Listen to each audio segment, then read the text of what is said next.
मोदी सरकार ने revenue secretary Sanjay Malhotra को आरबीआई का नया गवर्नर नियुक्त किया है।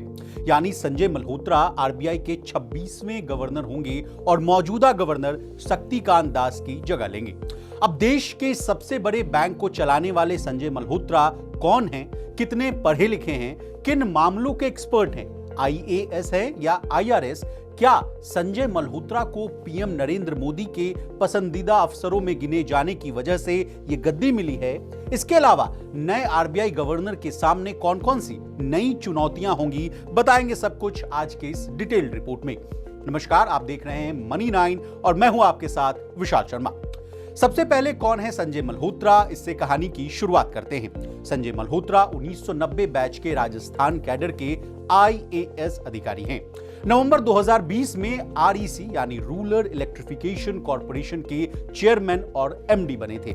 इससे पहले वो ऊर्जा मंत्रालय में एडिशनल सेक्रेटरी के पद पर भी तैनात थे। साल 2022 में डिपार्टमेंट ऑफ फाइनेंशियल सर्विसेज यानी जिसको कि आप डीएफएस के नाम से जानते हैं, उसके सचिव संजय मल्होत्रा को केंद्र सरकार ने रिजर्व बैंक यानी आरबीआई के डायरेक्टर के रूप में भी नामांकित किया था। अब कितने पढ़े लिखे हैं नए गवर्नर, ये जान लेते हैं। संजय मल्होत्रा ने अपनी इंजीनियरिंग की डिग्री आईआईटी कानपुर से ली है, जबकि प्रिंसटन यूनिवर्सिटी अमेरिका से उन्होंने मास्टर्स की डिग्री हासिल की। बीते 30 सालों से Malhotra power, finance, taxation, IT और माइंस जैसे विभागों में अपनी सेवा दे चुके। यानी संजय मल्होत्रा के पास 30 साल से अधिक सालों का एक्सपीरियंस है। अगला सवाल आपके मन में यह आ रहा होगा कि मोदी सरकार ने संजय मल्होत्रा को इस पद के लिए पसंद किया तो क्यों किया? तो बता दें, मल्होत्रा के पास वित्त यानी फाइनेंस से जुड़े कामकाज को संभालने का लंबा तजुर्बा है।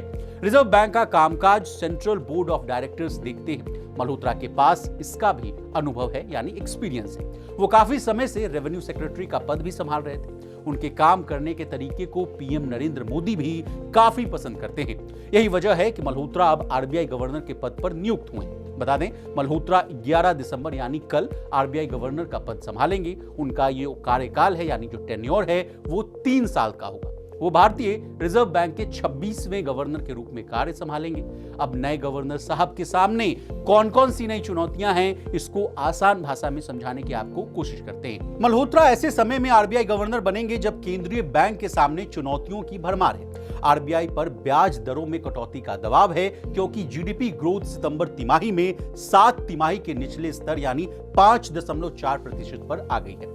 डॉलर के मुकाबले भी रुपया भी लगातार जो है कमजोर होता जा रहा है। खुदरा महंगाई ने भी नाक में दम कर रखा है। हालांकि फाइनेंस के मामलों में मल्होत्रा को सुधारवादी और मजबूत काम करने वाले अफसरों में गिना जाता है। उन्हें राजस्थान के लगभग सभी विभागों में काम करने का अनुभव है यानी एक्सपीरियंस है। इन सभी वजहों के कारण कहा जाता है कि मल्होत्रा को पीएम नरेंद्र मोदी के पसंदीदा अफसरों में गिना जाता है।